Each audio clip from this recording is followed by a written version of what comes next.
Tonight, we are going to fill that space. We are going to walk slowly and carefully through the history of this place, through its origins, its architecture, its peculiar rituals of access and preservation, through the famous documents it holds, the ones that changed the world and the ones that quietly confirm what we already suspected, through the lost years when Napoleon's armies carried crates of these irreplaceable papers across the Alps to Paris, through the moment in 1881 when a pope finally unlocked the doors and let scholars in, through the long, patient work of the people who have spent their lives tending to this collection, cataloguing and cleaning and conserving documents so fragile that they must be handled with the breath held and the touch feather-light. And we are going to do all of this slowly. There is no hurry here. There is no test at the end. This is the kind of history you absorb the way you absorb warmth from a fire, not by leaning in aggressively, but by simply sitting near it and letting it happen. The kind of story that is best received in a state of gentle drowsiness, when the mind is soft and receptive and willing to wander through corridors of the past without needing to arrive anywhere in particular. So settle in. Let your shoulders drop. Let your breath slow. The room is quiet. The lights are low.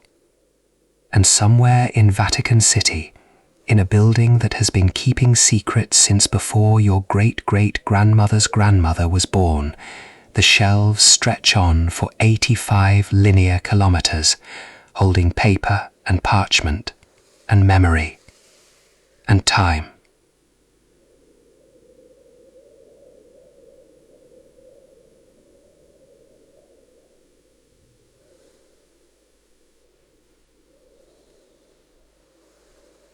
But first, a small pause here, a moment just for you, before we go any further into this story.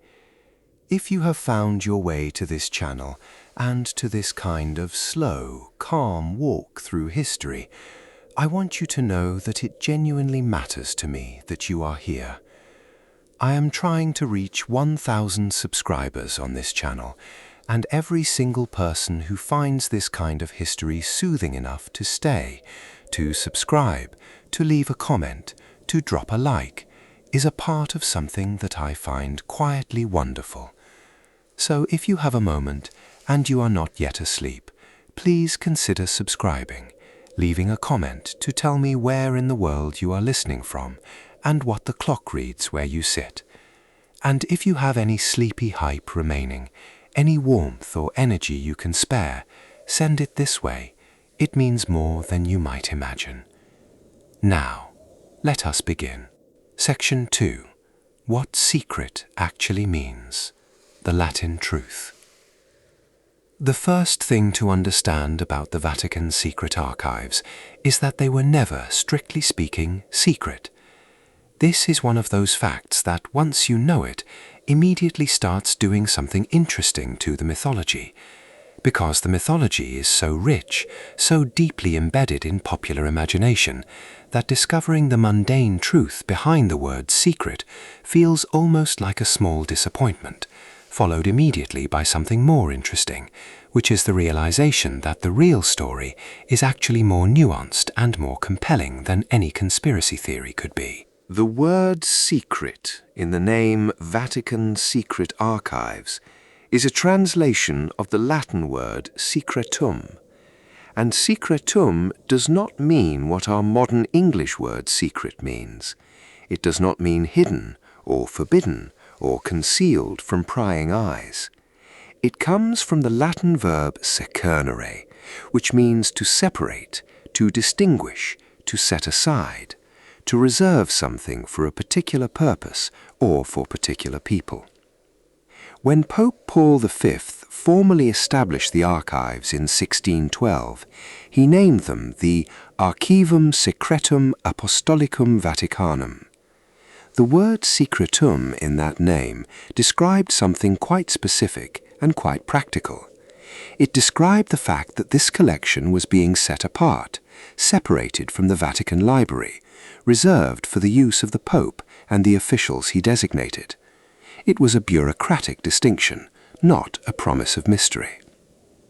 And yet the mystery grew anyway, because human nature tends to fill silence with imagination, and the Vatican has always been extraordinarily good at maintaining a particular quality of silence around its most important documents.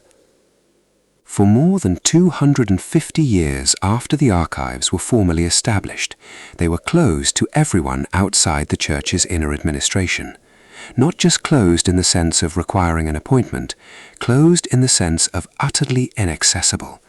Scholars who wish to understand the history of the Church, historians studying the great political earthquakes of the medieval and early modern world, researchers trying to piece together the story of whole civilizations, none of them could get in.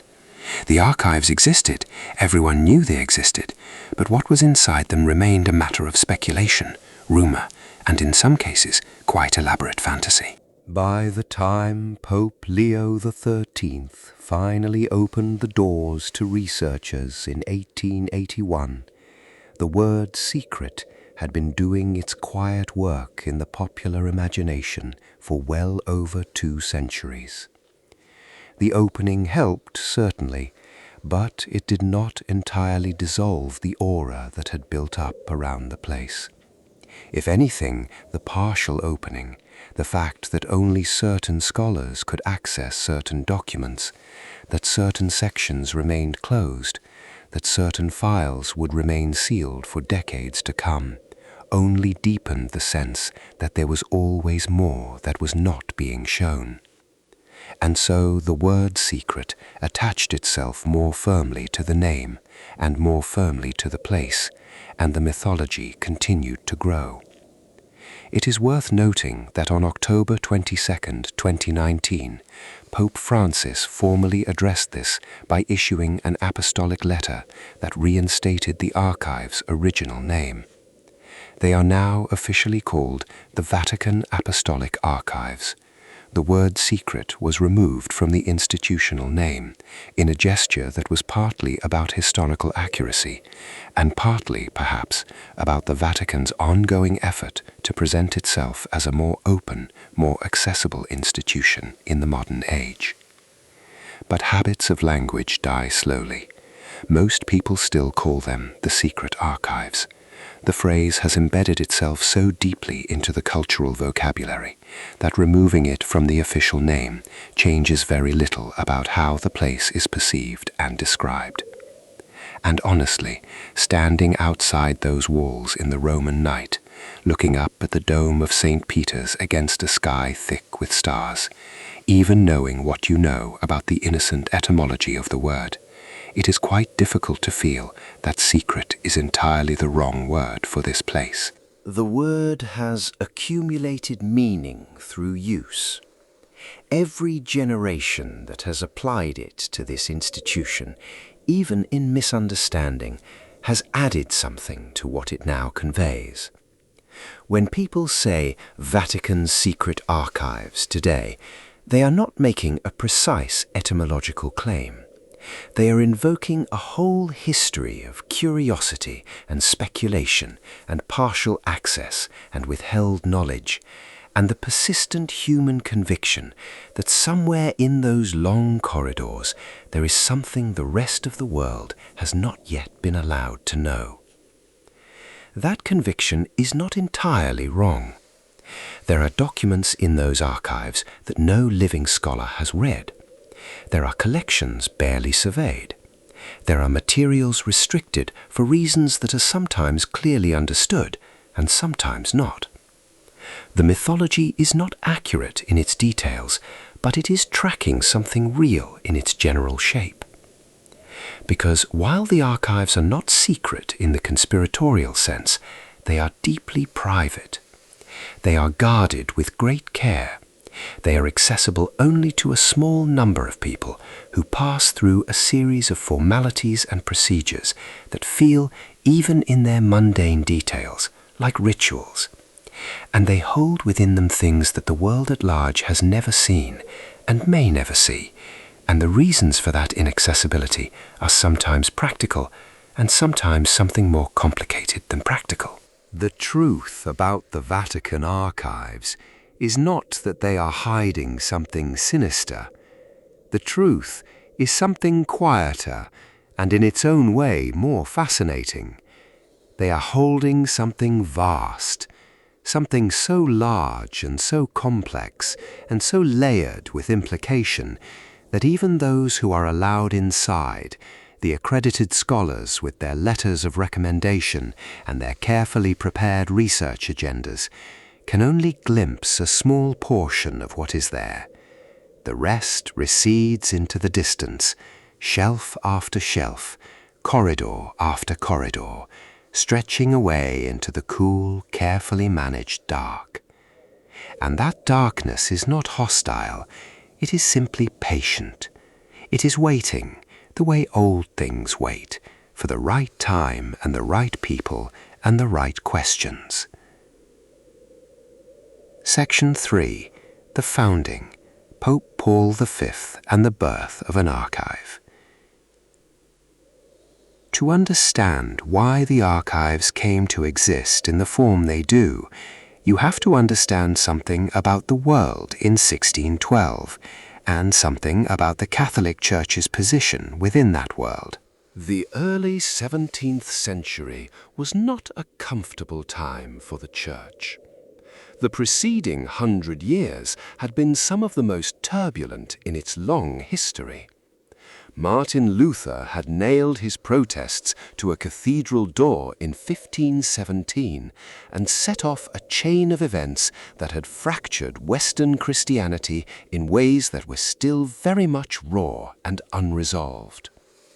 The Council of Trent, which had convened and reconvened between 1545 and 1563, had produced the Catholic Reformation, a massive internal reorganization and restatement of doctrine that touched nearly every aspect of church life. The wars of religion that had burned across Europe had not yet ended, and the Church's relationship with the secular powers of Europe, the kings and emperors and princes, who were simultaneously the Church's most important allies and its most unreliable supporters, was in a state of constant, complicated negotiation. In the middle of all this, the papacy had accumulated, over the course of 12 centuries, an extraordinary volume of paperwork. This is easy to underestimate if you are not thinking carefully about it. But consider for a moment what it means to be the administrative center of a global religious institution for 1200 years. Every letter written to or by every pope, every diplomatic agreement, every treaty, every declaration, every record of every council, every trial conducted under church authority, every appointment, every condemnation, every grant of land, every collection of taxes, every correspondence with every monarch in Christendom, and eventually with rulers far beyond Christendom's traditional borders. The records of the Inquisition, the records of the Crusades, the records of every canonization proceeding, every beatification, every heresy trial. All of that generated paper, and parchment before paper, and vellum before parchment, and all of it had to be stored somewhere. Before the archives were formally established, these documents were scattered. Different collections were housed in different locations, in the Lateran, in Avignon during the period of the French papacy, in various curial offices around Rome. They were maintained to varying standards. Some were organized carefully, others were in a state of considerable disorder. Some had been lost entirely, some had been damaged by the ordinary hazards of time, water, and neglect. Pope Paul V, who occupied the papal throne from 1605 to 1621, was a man of considerable administrative ambition. He was, among other things, deeply concerned with the Church's institutional memory. He understood, with the clarity of a good bureaucrat, that an institution's records are the foundation of its authority, that the ability to produce documentary evidence of past decisions, past agreements, past rights and privileges is not merely useful, it is essential to the exercise of power over time. So he ordered the centralization of the scattered collections. Documents from the Lateran archives, from the Castel Sant'Angelo, from various curial offices were gathered and brought to the Vatican. A physical space was designated, shelves were built, a system of organization was established, and in 1612 the Archivum Secretum Apostolicum Vaticanum came formally into being as a unified institution. The man Paul V appointed to organize and run this new institution was himself a figure worth pausing on. The early archivists of the Vatican were not merely clerks or administrators, they were scholars, often quite brilliant ones, who understood that what they were managing was not just a collection of administrative records, but a repository of history. They devised indexing systems of considerable sophistication for their time, created catalogues, and developed protocols for handling and preserving fragile materials. The physical space they worked in was impressive, housed in the complex of buildings that makes up the heart of Vatican City, adjacent to the great library that had been accumulating its own extraordinary collection since the 15th century. The archives and the library were distinct institutions, separately organized and separately managed, a distinction that remains important and is sometimes confusing to outsiders who assume they are the same thing. They are not. The library is a collection of books and manuscripts intended for scholarly consultation. The archives are a collection of documents generated by the administrative activity of the Holy See, intended primarily as institutional records. That distinction matters because it shapes everything about how the two collections are accessed, managed, and understood. The library is more open, more oriented towards scholarship from the beginning. The archives are more closed, more protective, more focused on the institutional function of record-keeping. They are different kinds of silence. In 1612, the world was young enough or old enough that the weight of what was being preserved in that Roman building was not yet fully understood. The people who built the shelves and organized the first collections could not have known that they were creating something that would still be standing and still be expanding and still be a matter of global fascination more than 400 years later. They were solving a practical problem. They were doing their jobs. But the institution they created would outlast every nation that existed at the time of its founding. It would outlast the dynasties whose correspondence it preserved. It would outlast the controversies that some of its documents recorded. And it would go on accumulating, year after year and century after century, the continuing record of the Church's presence in the world. It is worth pausing for a moment to consider the texture of that work in its earliest years. The archivists who staffed the newly established institution were, in most cases, members of religious orders with strong scholarly traditions. They were men who had spent years learning Latin, studying theology, training in the conventions of the document types they would be managing. They brought to their work not just administrative skill, but genuine intellectual engagement with the materials they were organizing. The task of cataloguing and ordering the initial collection was immense.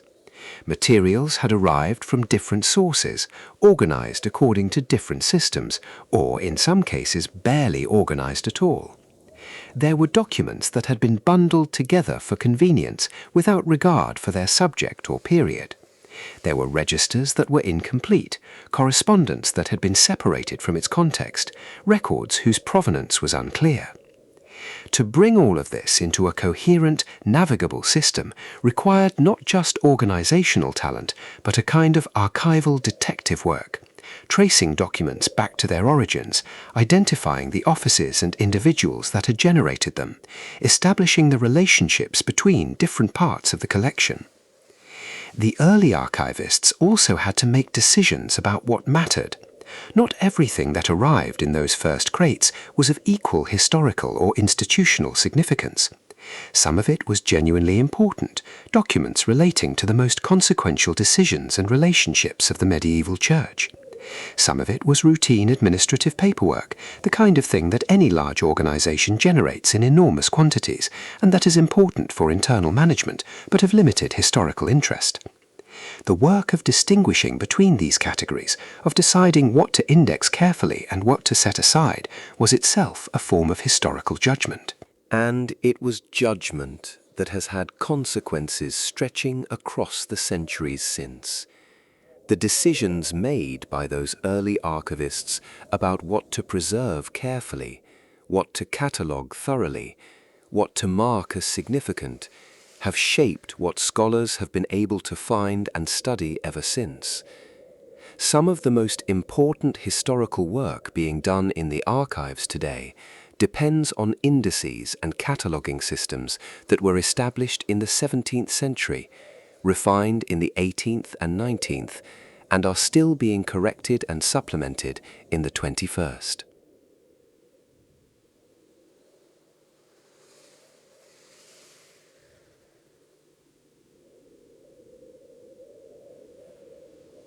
The archives occupy several different spaces within the Vatican complex, and they are not all dramatic. Some of the spaces are, by the description of scholars who have actually been inside them, quite pleasant.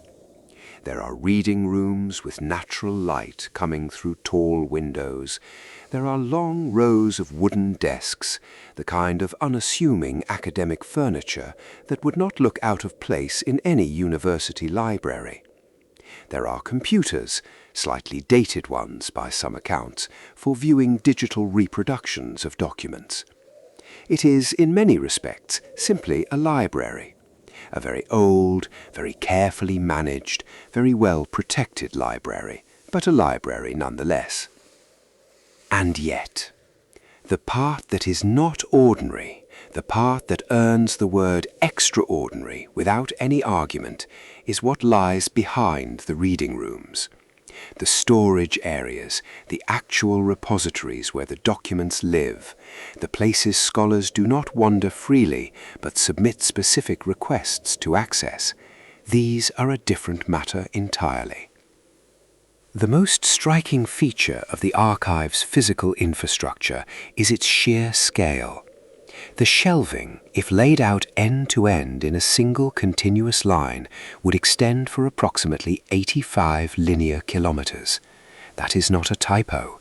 85 kilometers, roughly 53 miles of shelving, containing more than 600 archival collections called fonds, and more than 35,000 catalogued volumes, containing individual documents that range from single sheets of parchment the size of a hand to enormous bound registers the size of a table. To walk the length of all that shelving at a comfortable pace without stopping would take the better part of a day. To actually look at what is on those shelves, to examine even a fraction of the material stored there, is a project that would take multiple lifetimes. Within the complex, there is one particular space that deserves attention, both because it is structurally remarkable and because it represents the archive's response to a very real practical problem. This is the bunker, a two-story underground repository built beneath the Cortile della Pina, the courtyard of the pine cone, within the Vatican Museum's complex. The name bunker is not dramatic invention. It is simply what people call it, and it reflects something accurate about the space's design. The bunker was built to solve the problem of storage. As the collection continued to grow, and as understanding of the fragility of historical documents became more sophisticated, it became clear that the older storage areas were not adequate for long-term preservation. Paper and parchment are vulnerable to heat, to humidity, to fluctuations in temperature, to light, to insects, to mold. A document that has survived 800 years of relatively benign neglect can be destroyed in a decade by storage conditions that are slightly too damp, slightly too warm, slightly too exposed to the natural cycles of day and night and season. The bunker addresses all of this with considerable technological sophistication. The temperature and humidity are precisely controlled and continuously monitored. The lighting is managed to minimize the damage that even careful light can do to fragile materials over time. The building itself is designed to be structurally stable, to provide physical protection against the kinds of disturbances that have damaged historical collections throughout the centuries: floods, fire, seismic events, and the slower, quieter damage of ordinary time. Within the bunker, the most delicate materials are given additional protection. Parchments are stored in specially equipped rooms with their own independent climate control. 81 parchments bearing gold seals, among the most prestigious and therefore among the most fragile documents in the collection, are held in a separate air-conditioned sector that is carefully managed. The conditions in these rooms are maintained not to museum standards, but to archival standards, which are considerably more demanding. Because these documents are not intended merely to be looked at, they are intended to survive. There is something deeply moving about this, if you let yourself think about it. The fact that somewhere in that cool, carefully managed underground space, there is a room where an 800-year-old sheet of parchment sits in the dark, in precisely the right temperature and precisely the right humidity, breathing its slow archival breath, waiting in a state of suspended time for the next scholar who will submit the right request and be granted the right access and come to look at it. The fact that this level of care, this almost devotional attention to preservation, has been ongoing in various forms for centuries. The fact that the document has survived wars and famines and political upheavals and papal schisms and the French Revolution and 2 world wars, and it is still there, still legible, still bearing the marks of the hand that wrote it. We take for granted in the modern world that important things are preserved. We assume that libraries exist, that records are kept, that the past remains available in some form. But this assumption rests on a great deal of quiet, unglamorous work done by people who chose to devote their professional lives to the maintenance of old things. The Vatican's archivists are among the most sustained practitioners of this work in human history. The institution they serve has been keeping records more or less continuously for more than 12 centuries. That is not an accident. It is a choice, made and remade, generation after generation, in the face of all the reasons that records get lost. The architecture of the archives is, at its deepest level, an architecture of patience. Every design decision, from the depth of the bunker to the temperature settings of the parchment rooms to the weight-bearing capacity of the shelving, is oriented toward the same goal: making it possible for the past to exist in the present, making it possible for someone living now to hold a piece of paper that was held by a pope in the 13th century, and to read what it says, and to carry that knowledge forward into the future. That is not a small thing. That is, in its quiet way, one of the more extraordinary things that human beings have ever undertaken. Section 5. The Gatekeepers. Scholars, Swiss Guards, and the Application Ritual. If you wish to enter the Vatican Apostolic Archives, you cannot simply arrive and knock.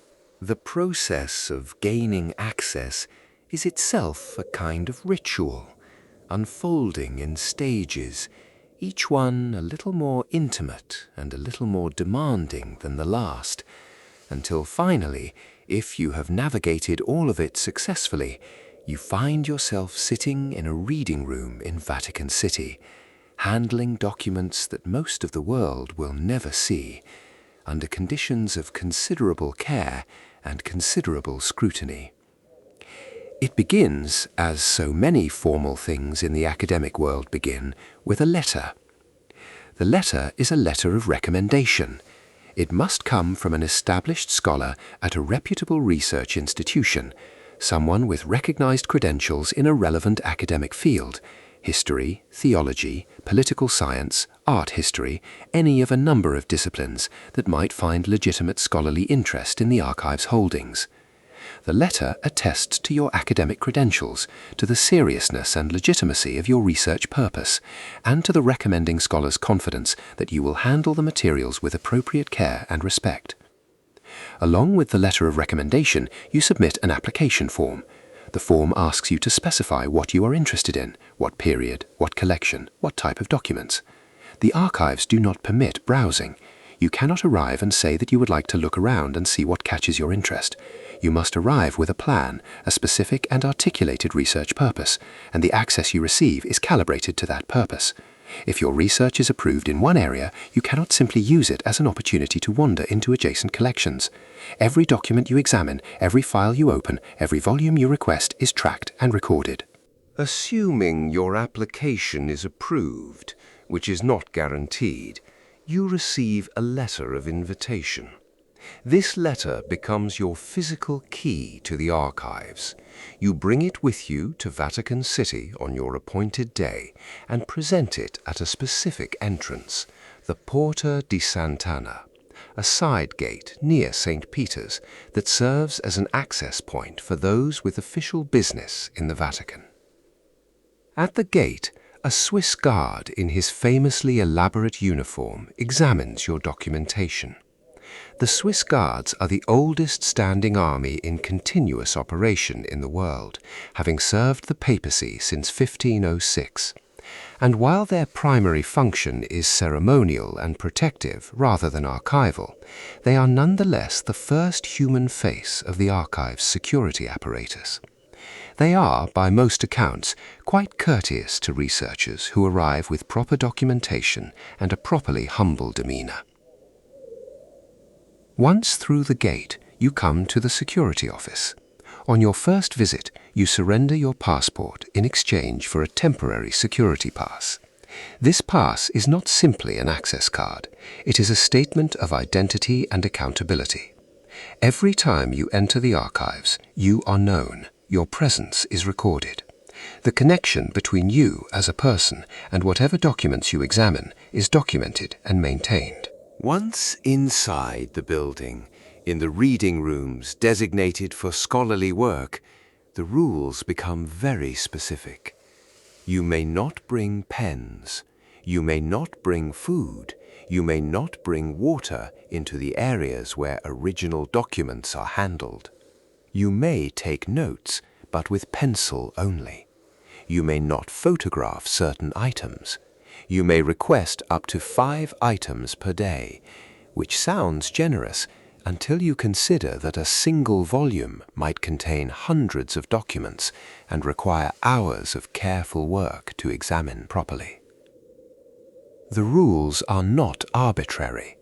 They reflect a long and sometimes painful experience of what happens to fragile documents when they are handled carelessly, or when researchers, even well-intentioned ones, forget themselves in the excitement of the material and reach too quickly, turn a page too roughly, hold a document too close to the light for too long.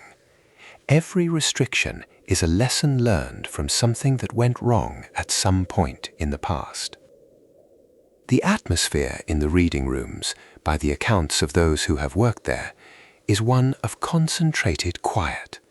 On a busy day, the rooms are perhaps half full of scholars from various countries, each absorbed in whatever materials they have requested, working in the particular kind of near silence that serious academic work requires.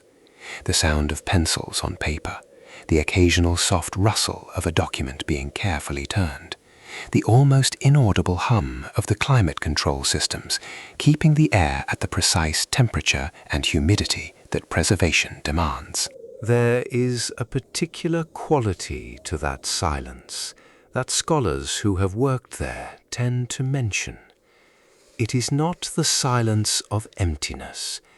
It is the silence of presence, the sense that the materials being examined are themselves a kind of company, that the handwriting on the pages carries something of the person who wrote it, that sitting in that room with a letter that was written by a medieval pope or a Renaissance cardinal or a 17th century diplomat is a kind of contact across time that has its own emotional and even physical weight.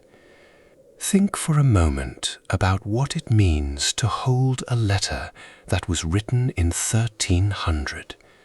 The person who wrote it has been dead for more than 700 years. Everything they knew, everyone they loved, the world they inhabited, the language of daily life they spoke, the fears and hopes they carried, all of it is gone, in the sense that it is no longer present in the world in any living form. And yet the letter is here, the ink is here.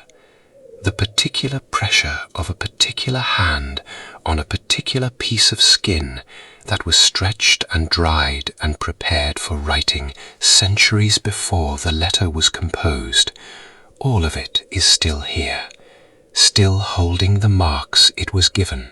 This is not metaphor, it is physics. The molecules of ink that formed those words are, in a literal sense, the same molecules that were there when the hand that wrote them was alive. The act of reading a very old document is, in this specific material sense, an act of connection to a physical object that bridges the gap between past and present in a way that a digital reproduction cannot. The digital reproduction reproduces the information. The original preserves the matter. Every year, approximately 1,500 scholars from around the world go through this process and gain access to the archives. That number sounds substantial until you consider that there are roughly 85 kilometers of shelving waiting for them, and that many of the most important historical periods and most significant collections remain for various reasons only partially explored. The archives receive scholars, but the archives ultimately are larger than scholarship. They always have been. They probably always will be. Section 6. The Oldest Memories. Documents from the 8th century. The earliest documents now housed in the archives date from approximately the 8th century of the Common Era.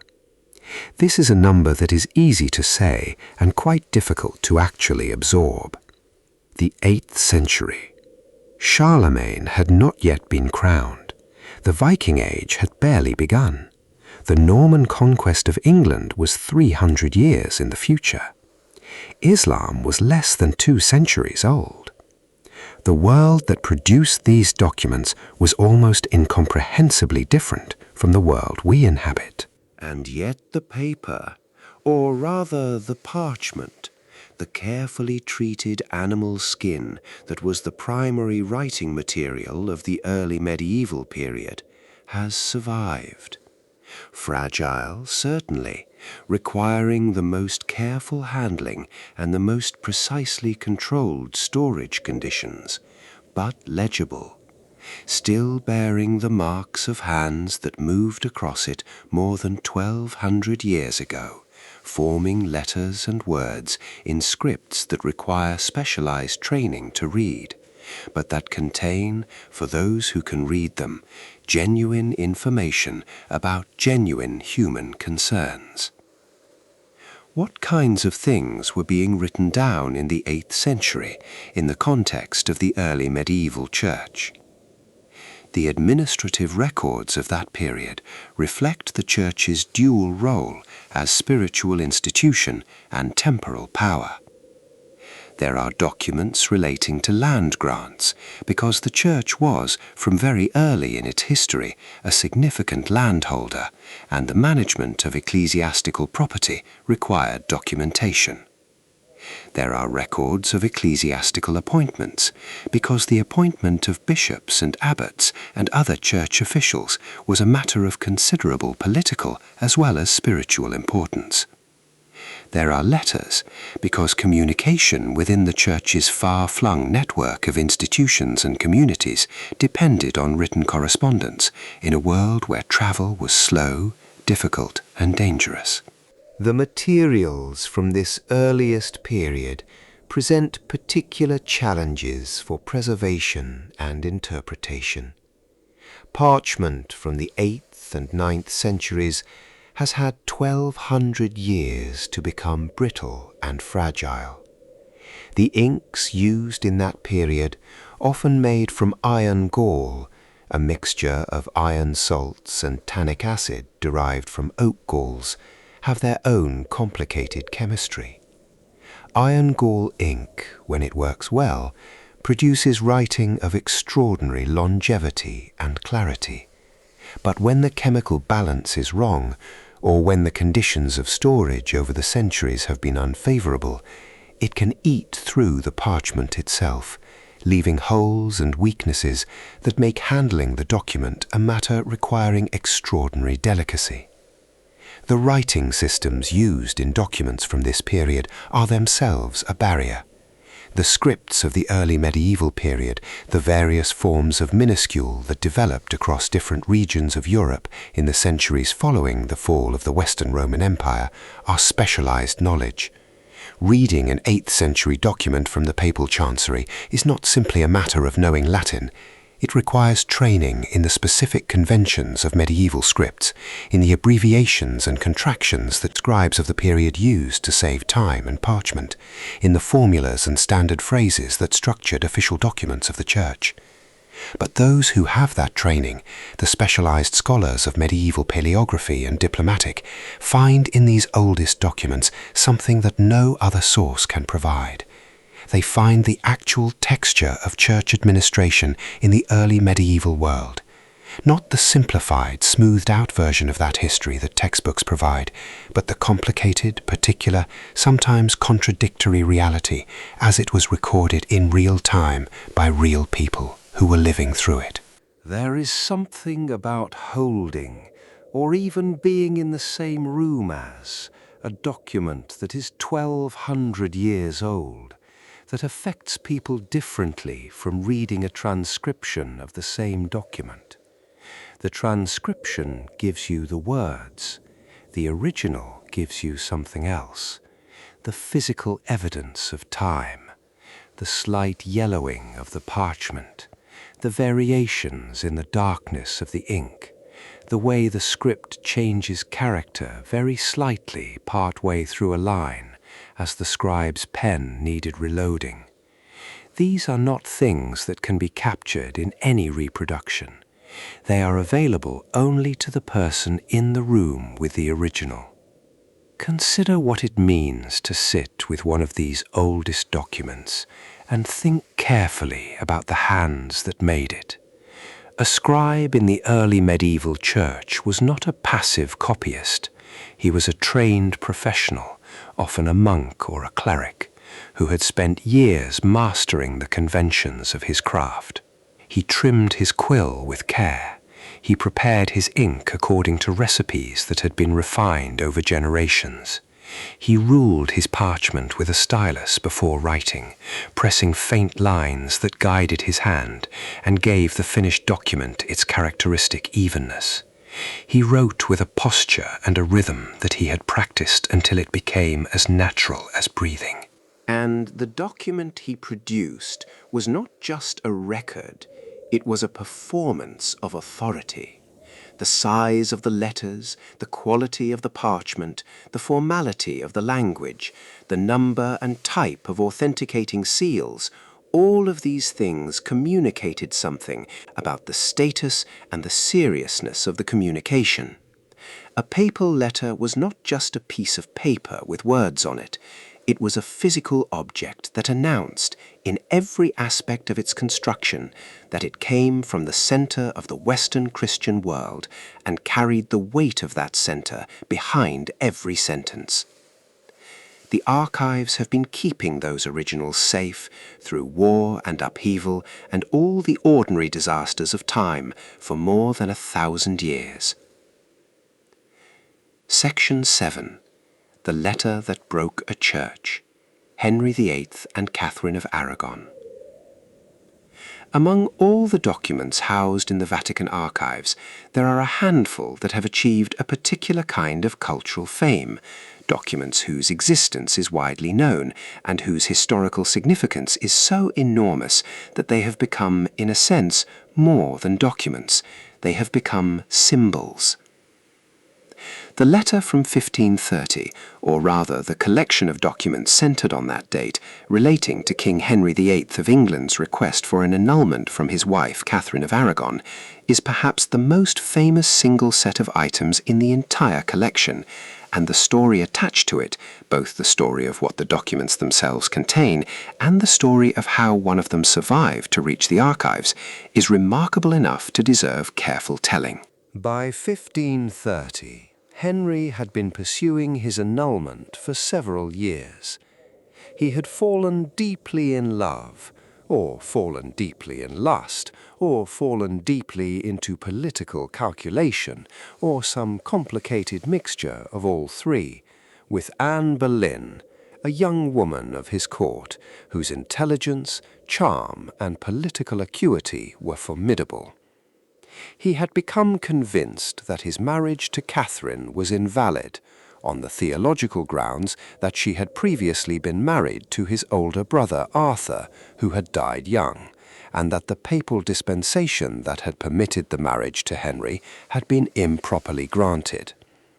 What Henry wanted was for Pope Clement VII to annul the marriage, declaring it void from the beginning, which would allow him to marry Anne Boleyn and, crucially, to produce the male heir whose absence was, in Henry's view, the central crisis of his reign.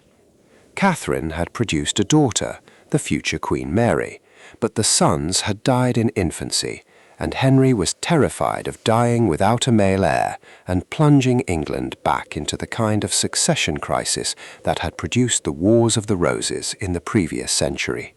In 1530, Henry organized something that was essentially a mass petition. 81 English nobles, bishops, and other prominent figures attached their seals to a letter addressed to Pope Clement, urging him, in terms that ranged from respectful to threatening, to grant the annulment. The letter survives in the archives today, and those who have seen it describe it in terms that immediately conjure a physical reality. The seals, round lead pendants attached to the letter by ribbons or cords, are still there, 81 of them, in the original document hanging from the bottom of the letter. Those who have described seeing them use a specific image, that they sound, when moved, like a wind chime made of history. Pope Clement said no. He was, in some ways, a man in an impossible position. He was politically dependent on the Holy Roman Emperor Charles V, who happened to be Catherine of Aragon's nephew, which made any action favourable to Henry both personally offensive to Charles and politically dangerous to Clement. He delayed, he equivocated, he referred the matter to committees and councils, and ultimately he refused. Henry took England out of the Roman Catholic Church, established himself as the head of the Church of England, and had his marriage annulled by his own Archbishop of Canterbury. The letter, with its 81 seals, remained in the Vatican, and there it stayed through the subsequent centuries, including through a moment of considerable drama that this document shares with a number of other items in the collection. In 1810, Napoleon Bonaparte's armies occupied Rome. Among the many things Napoleon did in the territories he conquered was to seize archives and libraries, centralize them in Paris, and present them as monuments to French imperial glory. The Vatican archives were no exception. On Napoleon's orders, more than 3,000 crates of documents were packed up and shipped across the Alps to Paris. The journey was difficult, the handling was rough, and a significant portion of the materials were damaged or lost in transit. The letter with the seals was among the items that a quick-thinking Vatican archivist, working under the pressure of Napoleon's advancing forces, managed to preserve by concealing. The story, as it has come down, is that this particular archivist hid the letter inside a chair. Whether this was a particularly elaborate chair with a false bottom, or whether the letter was simply tucked under cushions in a moment of inspired improvisation, the sources are not entirely consistent on the details. What is consistent is the essential fact. The archivist hid it. Napoleon's men did not find it, and it survived. That survival feels, in retrospect, like something more than luck, though of course it was partly luck. It is the kind of moment that, when you trace it forward, connects to everything. That letter, sitting in the archive today, with its wind chime seals and its particular quality of aged parchment, is a physical artifact of the moment when the unity of Western Christianity fractured in ways that have never been repaired. It is a piece of paper that helped break a church. Section 8. The Reformers' Condemnation. Martin Luther's excommunication.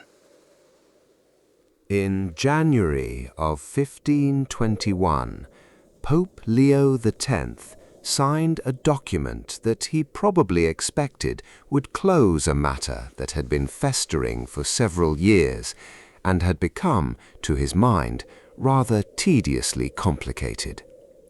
The document was a papal bull, one of the most formal and weighty instruments in the papal administrative repertoire, so called because of the lead seal, the bulla, that authenticated it. Its title was Decet Romanum Pontificem, which translates roughly as "It befits the Roman Pontiff."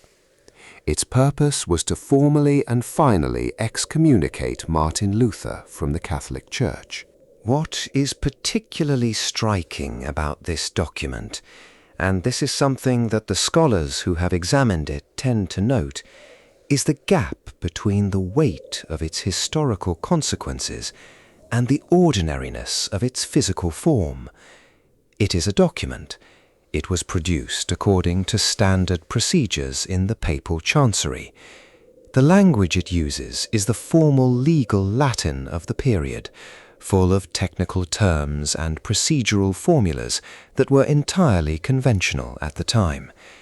Reading it, if you have the Latin and the training, you are reading something that its authors would have recognized as a fairly routine piece of administrative output, the kind of thing the Chancery produced regularly. And yet this one changed the world.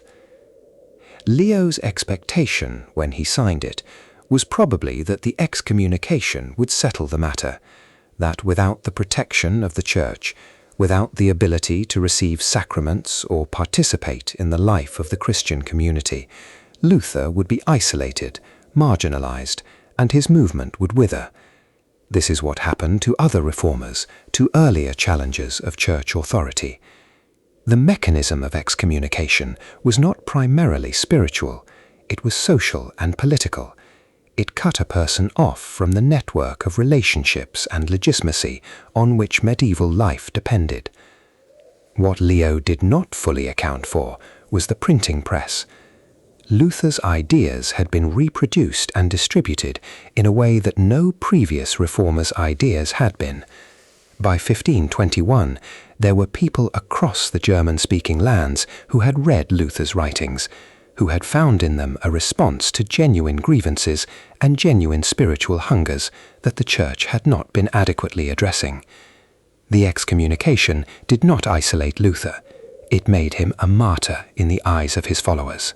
There is a quality of poetic irony in the fact that Leo's bull, the document intended to end the Reformation, was made accessible by nailing it to a cathedral door, which was the standard method of publication for official documents at the time. It is the same method Luther had used for his 95 Theses. One of the archivists who has written about this document noted this parallel with what seems like dry appreciation. The bull sits in the archives today alongside the rest of the collection, in its climate-controlled storage, in its precisely managed conditions of temperature and humidity. It has outlasted the Pope who signed it, the empire whose politics surrounded its signing, and several of the institutions that its signing helped to create. The Reformation it was supposed to stop is more than 500 years old. The Church is still here. The document is still here. There is a particular kind of meditation available to anyone who thinks carefully about what this means. Leo X died in 1521, the same year he issued Decet Romanum Pontificum. He did not live to see the full consequences of the Reformation he had tried to stop, the wars of religion that would devastate Europe across the following century, the permanent fracturing of Western Christianity, the profound reorientation of European culture that the Reformation and Counter-Reformation together produced. He signed the document and died, not knowing the scale of what was already in motion. The document outlived him. It outlived the controversy. It outlived the era it came from. And now it rests in the archive, in the same collection with the records of 1,000 other moments of decision and consequence, great and small, famous and obscure. One of the things that becomes clear when you spend time thinking about the archive's oldest and most famous holdings is how strange the selection process of historical memory is. We remember Luther partly because his story is dramatic, partly because the consequences of his challenge to Rome were so far-reaching, and partly because people decided to remember him, decided to tell his story, decided that he mattered. But the archives contain the records of dozens of other reformers, other challengers of church authority, other people who stood in front of the institutional power of Rome and said that something was wrong and needed to change. Most of their names are known only to specialists. Most of their stories have never been told in popular histories. The documents relating to their trials and condemnations sit in the same shelves as Luther's, equally well preserved, equally patient. History is full of people whose stories were never told loudly enough to be remembered. The archives, in their indiscriminate preservation, hold the traces of many of them, waiting for the scholar who will ask the right question. Section 9. The Astronomer on Trial.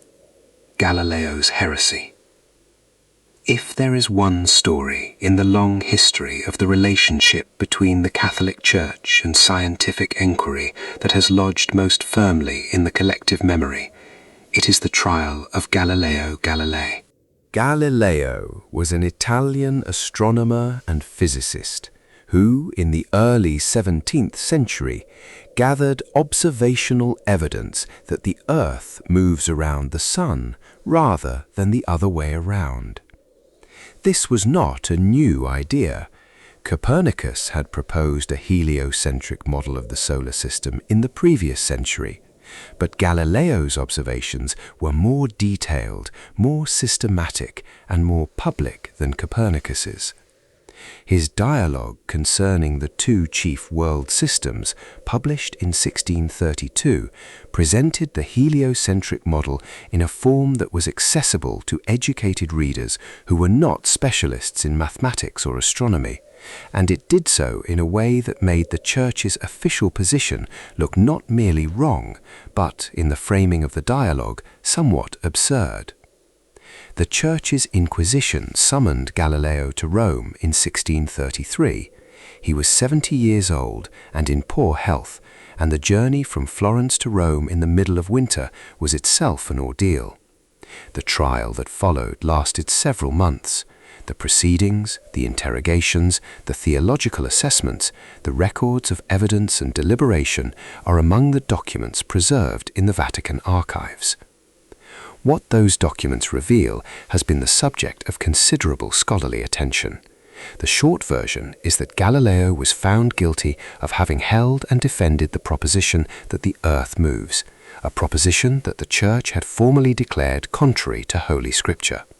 He was sentenced to house arrest, which is what his sentence effectively amounted to, for the remainder of his life, and he was required to publicly abjure, meaning to formally deny and recant, his heliocentric views. The longer version is more complicated, and the archives provide the texture of that complication. The documents show that the trial was not a straightforward matter of the Church versus science, at least not entirely. There was a personal dimension involving Galileo's relationship with Pope Urban VIII, who had been his patron and friend, and who felt personally embarrassed and perhaps personally betrayed by the dialogue's representation of the geocentric position. There were political dimensions involving the broader context of the Counter-Reformation and the Church's sensitivity in that period to anything that might be taken as a challenge to its intellectual authority. The documents also show something that historians of science have noted with various degrees of emphasis. Galileo was not tortured.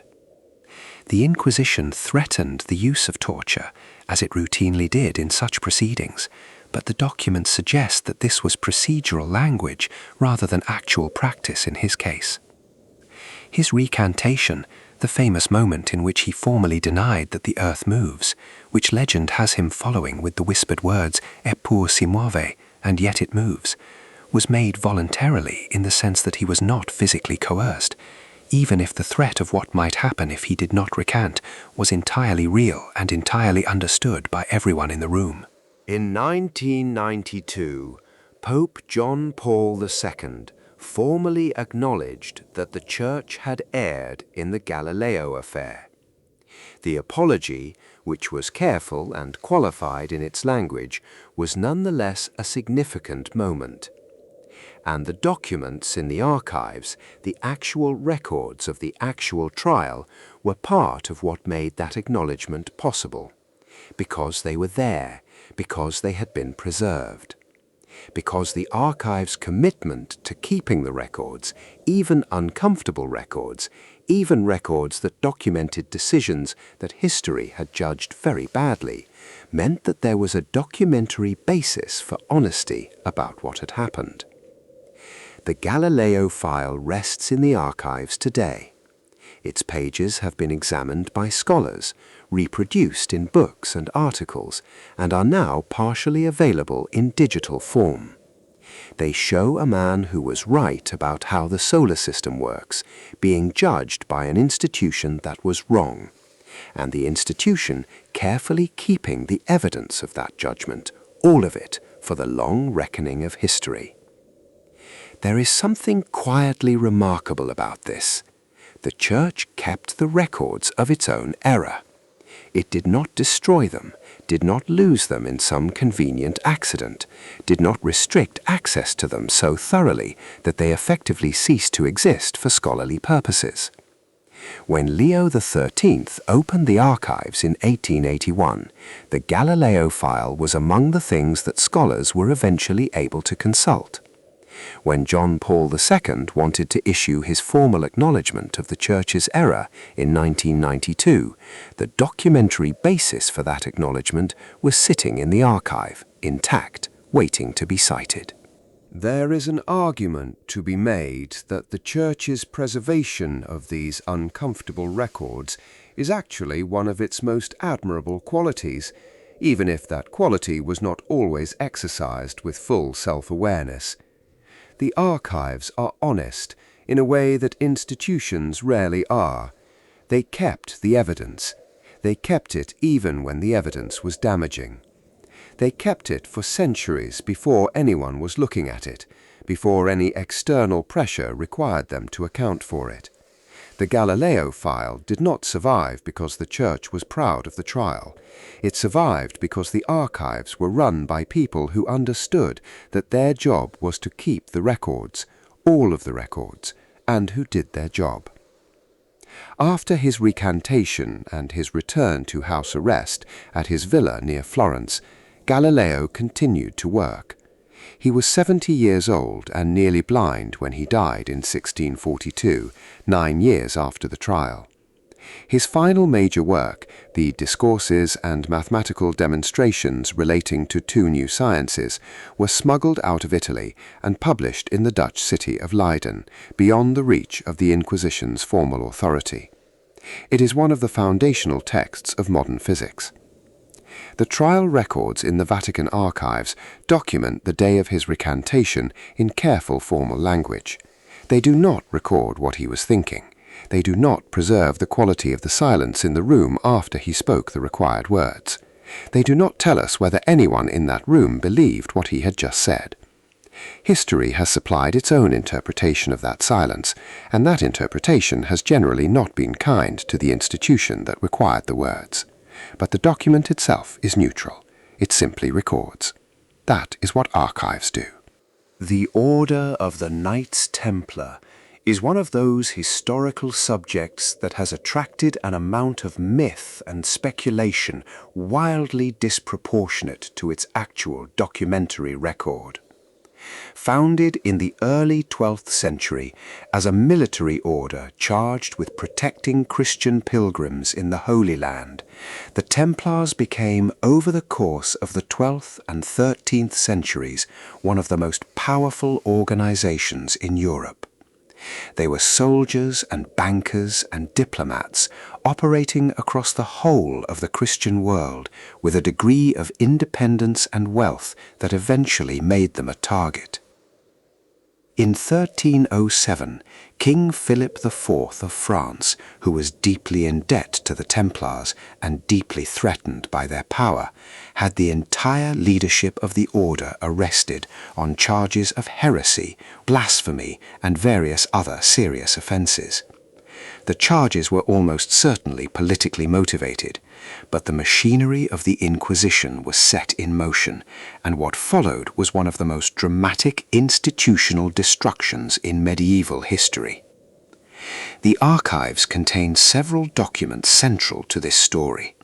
Among them is a parchment from 1308, during the pontificate of Pope Clement V, related to the papal investigation of the Templars. But the most significant document, and the one whose rediscovery in 2001 caused considerable excitement in both scholarly and popular circles, is the Chinon parchment. The Chinon parchment is a document produced in August 1308, recording the fact that Pope Clement V had, through his representatives at Chinon in France, granted absolution to the leaders of the Knights Templar, including the Grand Master Jacques de Molay.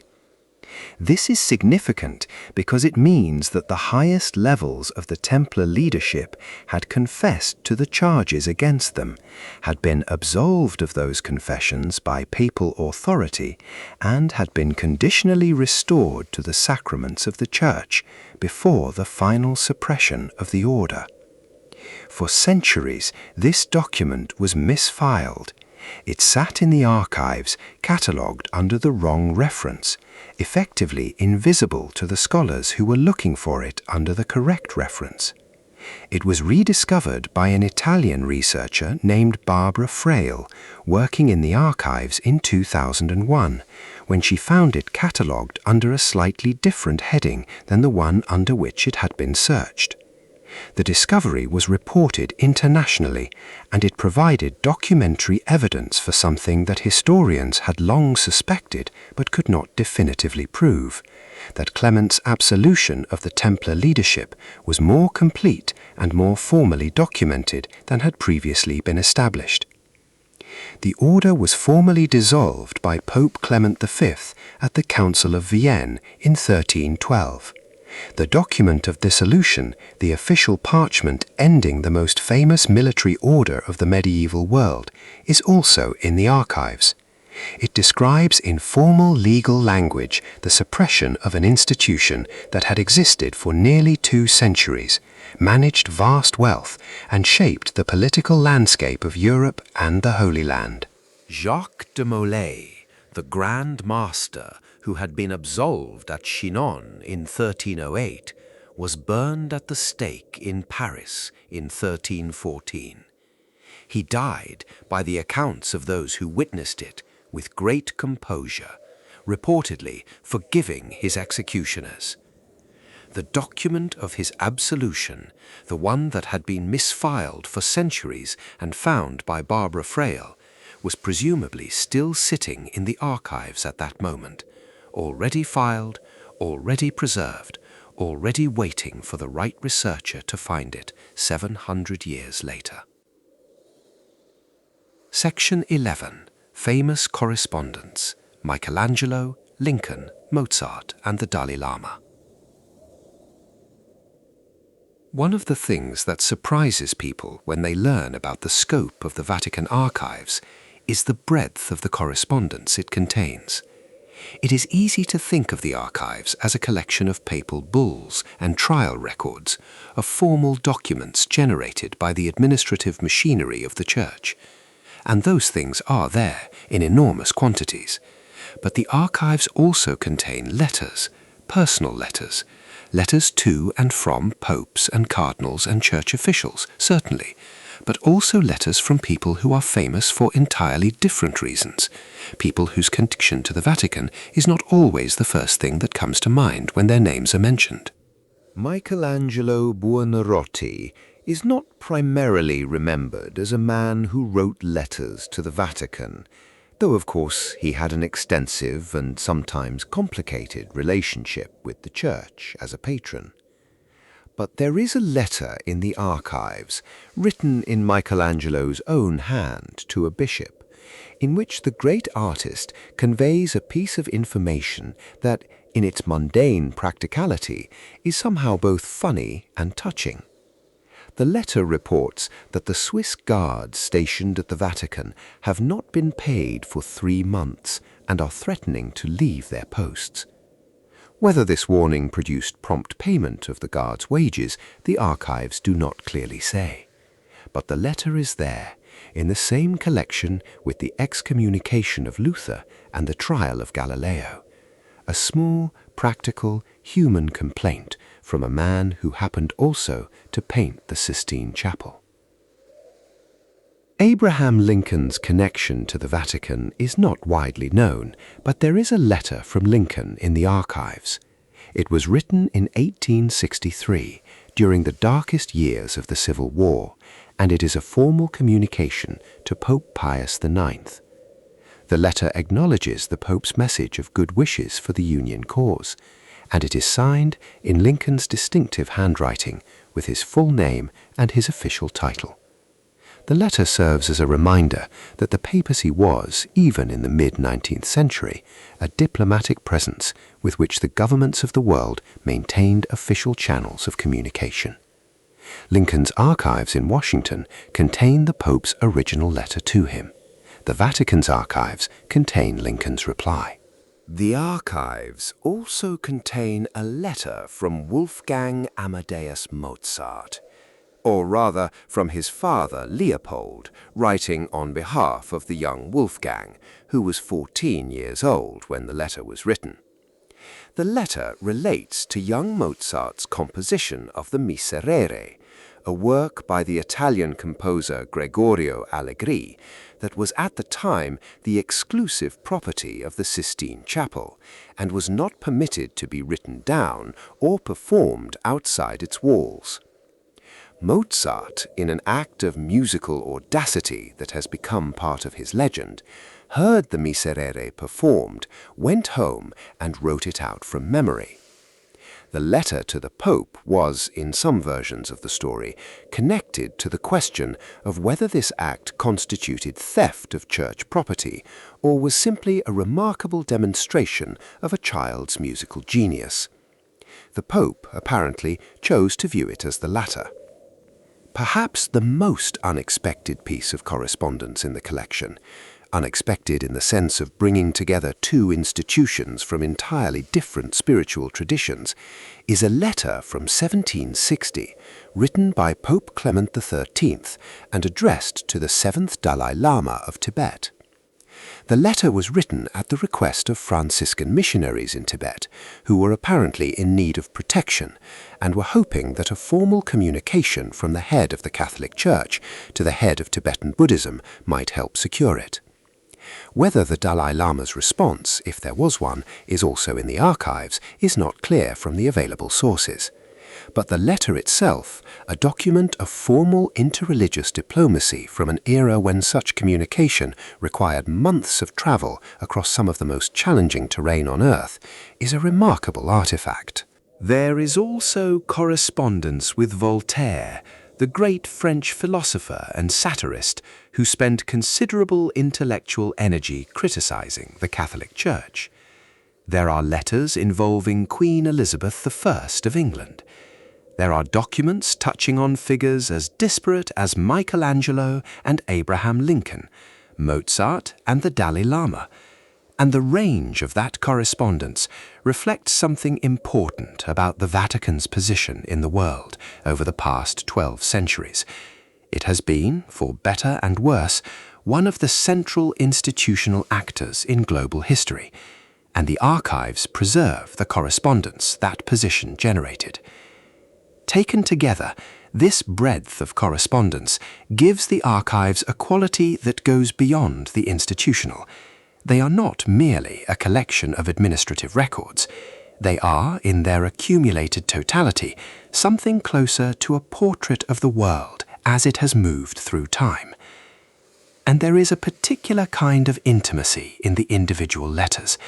Not the intimacy of private correspondence between people who trusted each other, though some of that exists too, but the intimacy of handwriting, the intimacy of seeing, in the curves and pressures and rhythms of ink on paper, something of the physical person who made the marks.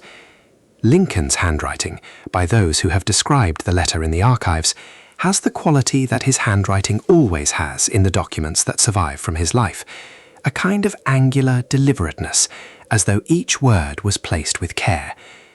Michelangelo's letter about the unpaid Swiss guards has the energy and directness that his other surviving correspondence tends to have, a man not given to excessive formality or rhetorical decoration, getting to the point.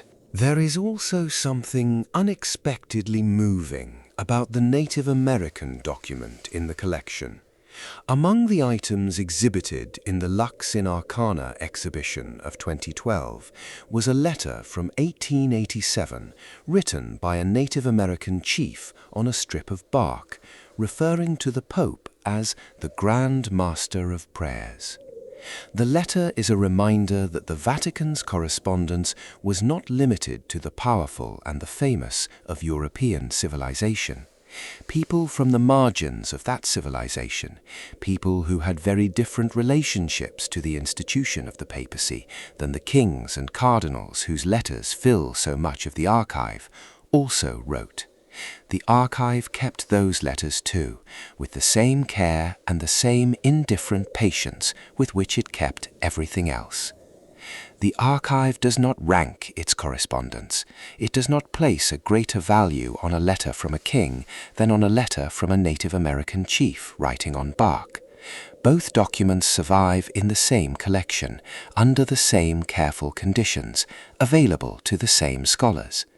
There is something democratic about this that the institution probably did not intend, but that exists in the practice of archival preservation regardless. The letter from Abraham Lincoln, written during the bloodiest war in American history, in a moment of desperate national crisis, found its way to a building in Rome and has been sitting there ever since, in the cool and the quiet, while the world that produced it changed beyond recognition. Lincoln is long dead. The Civil War is long over. The issues it was fought over have been transformed, though not always resolved, by the long arc of subsequent history. And the letter is still there, still saying what it said in 1863, still bearing the signature of the man who wrote it. That permanence, that stillness in the face of everything the world has done since, is the archive's deepest quality. Section 12. Napoleon, War, and the Scattered Archive. The single greatest disruption in the history of the Vatican archives came not from fire or flood or earthquake, but from a small French general with enormous ambitions and a very clear sense of the symbolic value of historical documents. Napoleon Bonaparte conquered Rome in 1798 and created the French-controlled Roman Republic. Pope Pius VI was taken prisoner and died in French custody in 1799. His successor, Pius VII, was crowned in Venice and began the long, complicated work of navigating the Church's relationship with the new Napoleonic order in Europe. In 1809, Napoleon formally annexed the Papal States into the French Empire and had Pius VII arrested. And in 1810, he issued the orders for the transfer of the Vatican archives to Paris. The reasons were partly practical and partly symbolic. Practically, Napoleon was centralizing the administrative records of conquered territories in Paris as a matter of imperial governance. Symbolically, having the archives of the papacy in Paris was a statement about the subordination of the Church to French imperial power, about the transfer of cultural and historical authority from Rome to Napoleon's capital. The operation was enormous. More than 3,000 crates were packed over a period of months. The packing was done under time pressure by people who were not always careful archivists, and some of what was packed was damaged in the process. The journey across the Alps was long and difficult. The roads were rough. The weather could be terrible. Some of the crates were damaged in transit. Some were lost entirely. And on arrival in Paris, the process of unpacking and cataloguing revealed that a substantial amount of material had been damaged, misplaced, or destroyed. The archives remained in Paris for only a few years. After Napoleon's defeat and exile in 1814, the Congress of Vienna and the subsequent peace arrangements included provisions for the return of cultural property taken by French forces. The Vatican negotiated for the return of its archives. But the French government at this point was not Napoleon's government, and the new administration did not feel the same obligation to full restitution. The cost of transporting the archives back to Rome was also a genuine logistical and financial challenge. What was returned was not everything that had been taken. The Vatican received back a significant portion of the collection, But a substantial amount stayed in France, and more had been damaged or destroyed. Some materials were returned, but in such a state of disorder that the work of reintegrating them into the archival system required years. Some had been removed from their original context and could only be partially reunited with the collections to which they belonged. The exact extent of the loss is difficult to calculate precisely, partly because the cataloguing of the archives before Napoleon was incomplete, and partly because the damage was not always obvious. A document that returns to Rome but is misfiled can be effectively lost for a century, which is what happened with the Chinon parchment.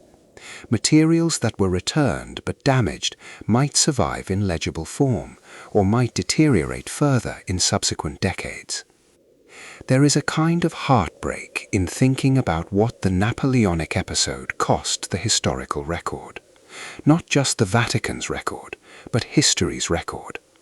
Some of what was packed into those crates and carried over the Alps and damaged or lost was irreplaceable. Documents that existed nowhere else.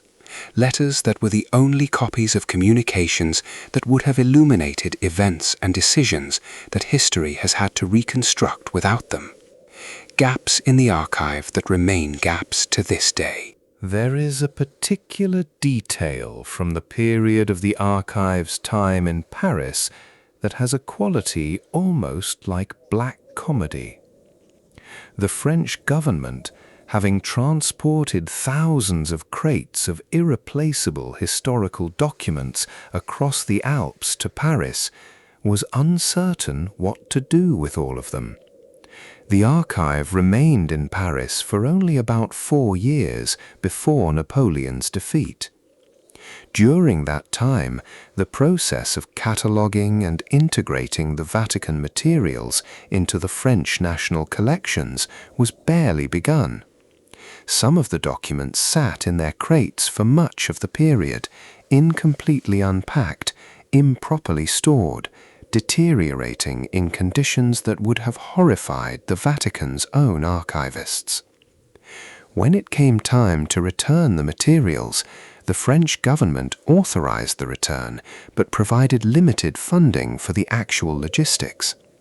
The cost of shipping thousands of crates back to Rome was substantial, and what was eventually shipped was a fraction of what had been taken.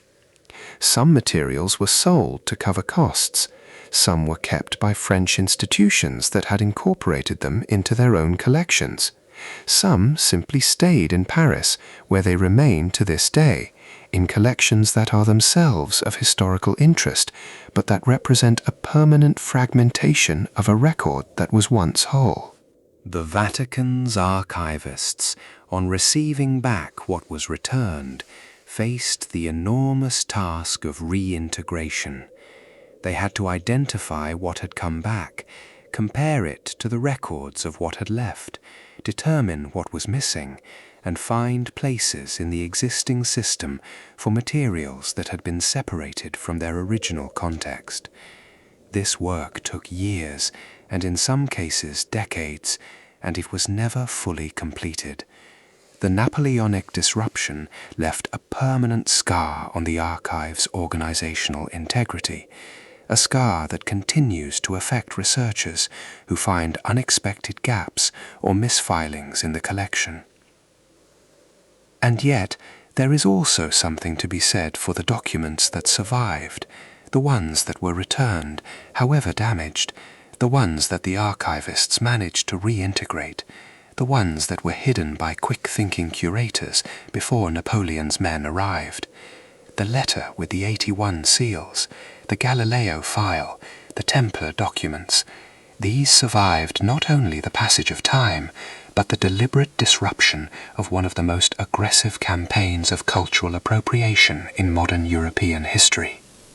They survived because people cared, because people understood what they were, because there is a long tradition within the Vatican and within the scholarly world more broadly of treating documents not merely as administrative objects, but as irreplaceable artifacts of human experience. Section 13. Pope Leo XIII opens the doors, 1881, and the Age of Scholars. Pope Leo XIII is not the most famous pope of the modern era. He tends to be overshadowed in popular memory by the more dramatic figures of the 20th century, by Pius XII with the controversy of his wartime conduct, by John XXIII with his warm humanity and the Second Vatican Council, by John Paul II with his extraordinary global presence. But Leo, who occupied the papal throne from 1878 to 1903, made a decision in 1881 that fundamentally changed the relationship between the Catholic Church and the scholarly world, a decision whose consequences are still being felt. He opened the archives. Not entirely, and not to everyone. The opening was specifically to scholars with recognized academic credentials, and it was not unlimited. Access was structured, the same basic framework that persists today, requiring applications and letters of recommendation and adherence to rules about how materials could be handled and reproduced. And there were, from the beginning, exceptions and limitations, categories of documents that remained closed. But the principle, the idea that the Church's historical records should be accessible to serious scholarly inquiry, that the history preserved in those 85 kilometers of shelving was not purely ecclesiastical property to be managed entirely for the Church's own purposes, was a significant departure from the previous 250 years of institutional policy. Leo's motivations were, as is usually the case with significant institutional decisions, multiple and not entirely separable from each other. He was genuinely interested in historical scholarship. He understood that the Church's authority rested partly on its history, and that a history that could not be examined could not be properly appreciated. He was concerned about the damage that the Church's reputation for secrecy was doing to its relationship with the educated public of the late 19th century, a public that was increasingly scientific in its habits of mind and increasingly skeptical of institutions that refused to account for themselves historically. And he was, perhaps, confident enough in the strength of the Church's historical record, despite the uncomfortable documents it contained, to believe that openness would ultimately serve the Church better than continued closure. The scholars who came in the first years after the opening found, as one might expect from a collection that had been closed for centuries, a state of organization that was impressive in some respects and somewhat chaotic in others. The Napoleonic disruption had left its marks. Some of the older cataloguing systems were incomplete or inaccurate. Some collections were in better order than others. They also found extraordinary things. The trial of Galileo, the excommunication of Luther, the letters of Henry VIII, documents relating to the Knights Templar, the entire accumulated archive of papal correspondence with monarchs and cardinals and diplomats and ordinary people across 12 centuries. The scholars who first had access to these materials in the 1880s and 1890s were, by the accounts they left, overwhelmed. Not just by the scale of the collection, though the scale was overwhelming, but by the quality of what was there, by the completeness of the record in many areas, by the sense that the history of the world, or at least a very large portion of it, was available here in primary source form in a way that it was available nowhere else. In 2012, the Vatican marked the 400th anniversary of the archive's formal establishment with an extraordinary gesture. 100 selected documents from the collection were allowed to leave the Vatican for the first time, traveling to Rome's Capitolian museums for a public exhibition called Lux in Arcana, Light in a Hidden Place. The documents on display included the Galileo trial records, the letter with Henry VIII's 81 seals, the excommunication of Luther, documents from the Knights Templar trials, and a selection of other items spanning 12 centuries of church history. The exhibition was the first, and by most accounts likely the only, time that such materials would be seen outside the Vatican walls. People lined up to see them. Scholars and tourists, and people who knew the history deeply, and people who simply felt the pull of something very old and very significant brought out into the light. The documents were displayed in carefully controlled conditions, each one protected from the light and the air that were the ordinary environment of the world outside the bunker. They were, as one description put it, like deep-sea creatures brought briefly to the surface, their true environment the pressurized dark of the archive, and the world outside simply too bright and too changeable for them to inhabit for long. They went back. They are there still. Section 14. The People of the Archive, Archivists, Custodians, and the Work of Keeping. Behind every document in those 85 kilometers of shelving, behind every carefully managed degree of temperature and every precisely calibrated level of humidity, behind the application procedures and the reading room rules and the cataloging systems that date back to the 17th century, there are people.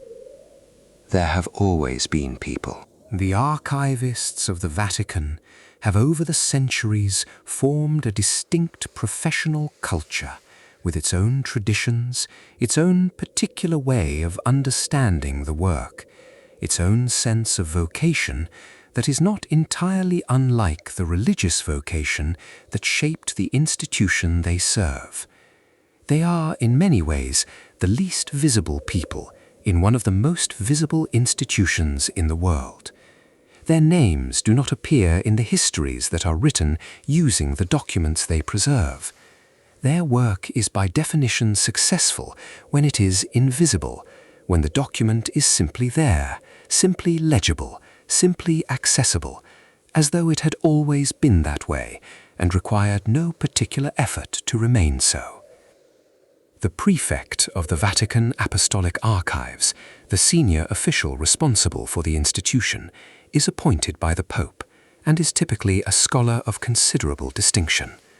The current and recent holders of this role have been men with deep expertise in church history and archival science, people who understand both the historical significance of the collection they oversee and the practical demands of managing an institution of this scale and complexity.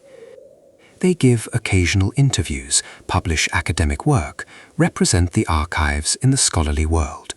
But even the most senior figures in the institution are relatively little known outside the specific circles of historical and archival scholarship. Below the prefect, the archives are staffed by a team of professional archivists, scholars, and support personnel who carry out the daily work of the institution.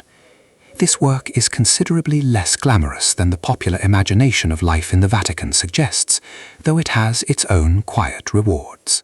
A typical working day for an archivist at the Vatican involves the management of incoming research requests, the retrieval and preparation of requested materials, the ongoing work of cataloguing and describing materials that have not yet been fully processed, the monitoring of storage conditions, the management of preservation and conservation work on documents that need attention, and the general administrative work of running a complex scholarly institution.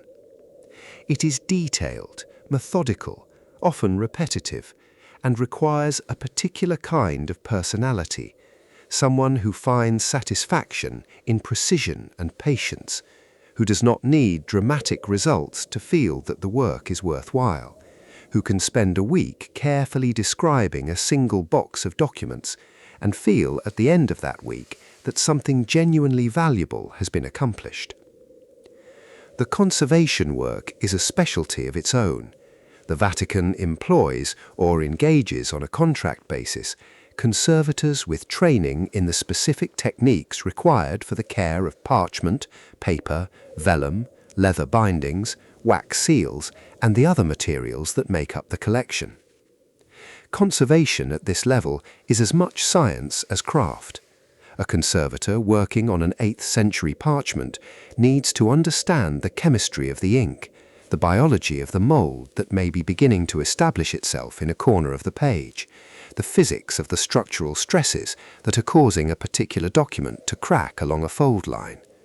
They need to make decisions about intervention that will affect the document's condition for decades or centuries to come, and they need to make those decisions with a level of knowledge and care that takes years of training to develop. There is also the question of what happens when conservation is not enough.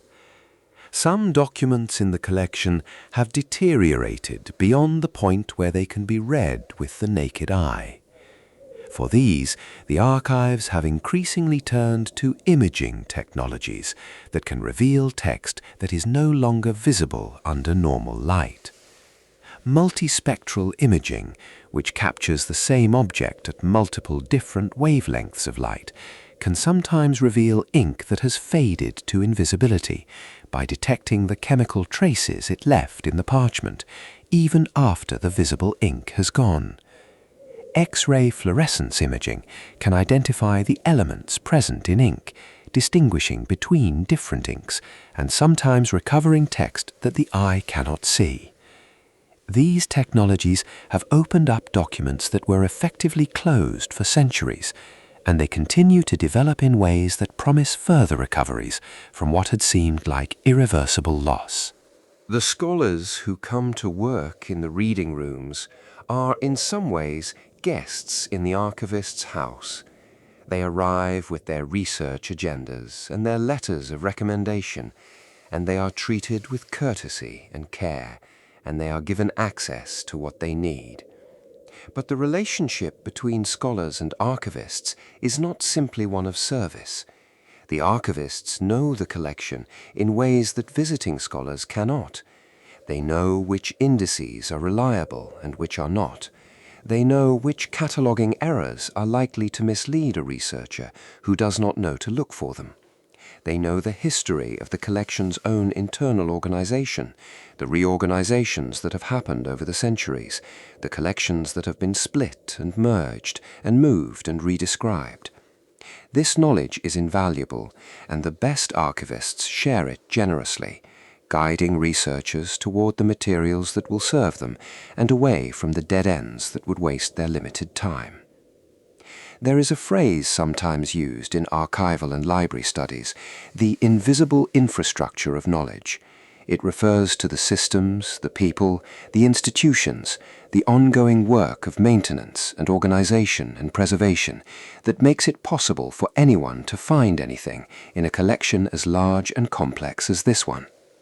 The Vatican archives are one of the great examples of this invisible infrastructure. Most of the people who benefit from their existence, historians who cite documents from the collection in their books, scholars who build their careers on research done in the reading rooms, students who read those scholars' work, will never know the names of the archivists who made their research possible. The work disappears into its own results. But the work is real. It has been real for more than 400 years. And the archive, in its cool and quiet and carefully managed state, is the most visible evidence of all that invisible labor. Section 15. The Digital Archive and the Future of Memory. The Vatican archives in the 21st century are engaged in a project that would have been inconceivable to Pope Paul V when he established the collection in 1612, and that represents, in its way, the most significant change in the archive's fundamental character since Pope Leo XIII opened the doors to scholars in 1881. They are digitizing. The process of digitization, converting the physical materials of the archive into digital images that can be stored, transmitted, and reproduced without handling the originals, is not new in itself. Libraries and archives around the world have been engaged in this work for decades. But for the Vatican archives, with their scale, their variety, their extraordinary age, and their particular combination of fragility and significance, the process presents challenges and opportunities unlike those faced by any other institution. The scale alone is formidable. 85 linear kilometers of shelving, hundreds of thousands of individual documents, millions of pages. The work of digitizing all of it, if pursued at current rates with current resources, would take generations. And the decision about what to prioritize, what to digitize first, what to make available online, what to keep in the physical access-only format that has characterized the archives since their founding, is not a simple technical question. It involves choices about accessibility and preservation, about the relationship between the Church and the wider world of scholarship, about what it means for historical memory to exist in digital rather than physical form. Some significant digitization work has already been completed. Certain collections, including some of the most studied and most fragile materials, have been scanned and the digital images made available for consultation by scholars, either in the reading rooms at the Vatican or, in some cases, remotely. This has been transformative for scholars who could not previously afford the time or expense of traveling to Rome for research. It has made the archives, in a limited but real sense, more accessible than they have ever been. The Vatican has entered into partnerships with cultural organizations, technology companies, foundations, and academic institutions to support digitization work.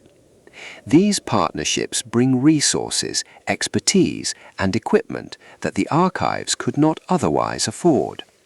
They also bring, in some cases, the capacity for large-scale digitization projects that move through entire collections systematically rather than document by document.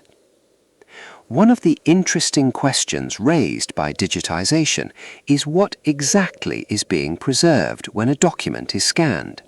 The digital image captures the text, the layout, the visible damage, the variations in ink. It captures a great deal. But it does not capture the weight of the parchment, the texture of its surface, the faint smell of age that scholars describe when handling very old documents, the particular quality of light that plays differently across a page written by a medieval scribe than across a page printed by a modern machine. It does not capture the experience of being in the presence of the thing itself.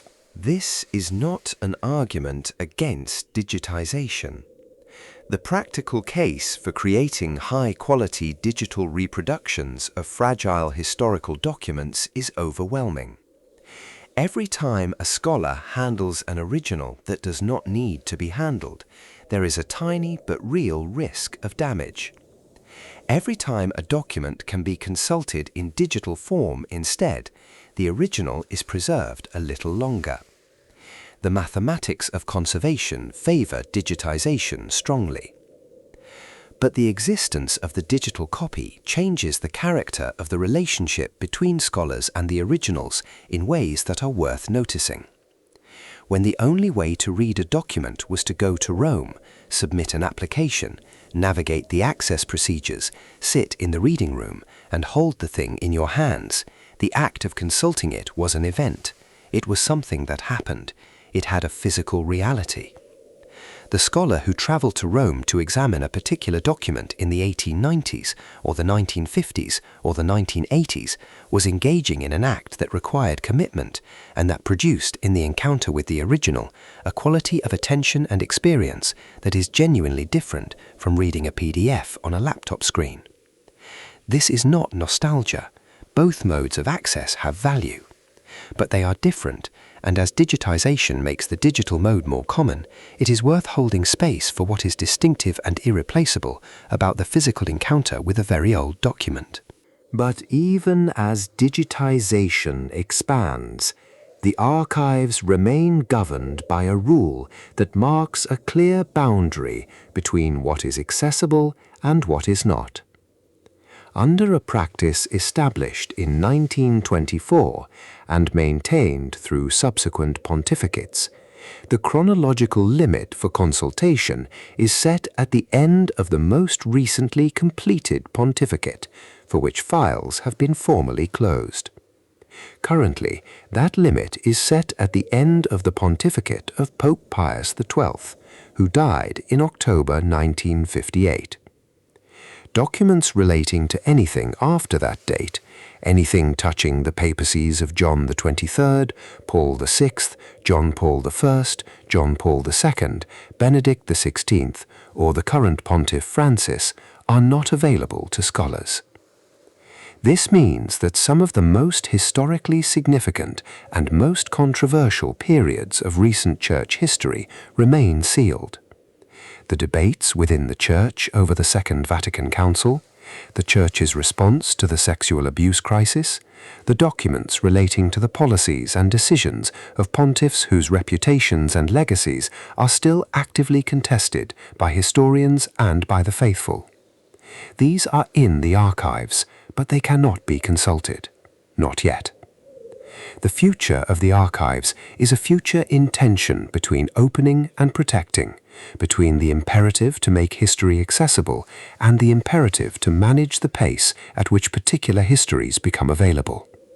That tension is not unique to the Vatican, but it is sharpened by the Vatican's particular combination of great age, great historical significance, and great institutional sensitivity. The post-1958 materials represent the most significant area of ongoing restricted access. Pope Pius XII, who served as Pope from 1939 to 1958, presided over the Catholic Church during the Second World War, and his conduct during that period has been one of the most debated questions in modern church history. Did he do enough to oppose the Holocaust? Did he use the Church's influence to protect Jews in Nazi-occupied Europe, as his defenders argue? Did he remain silent when speaking out might have made a difference, as his critics contend? The archives contain documents relating to his wartime papacy. Scholars have been working through them since they were opened in 2020, and the research is ongoing. The picture that emerges is complicated, as pictures of complicated men in complicated circumstances usually are.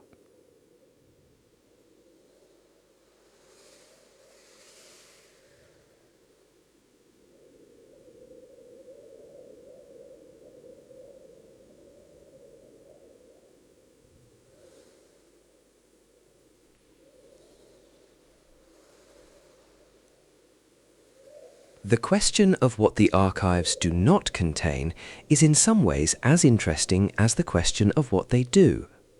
The Napoleonic disruption removed and damaged a significant amount of material. What was lost in that process is, by definition, not fully known, because the cataloguing before Napoleon's intervention was incomplete.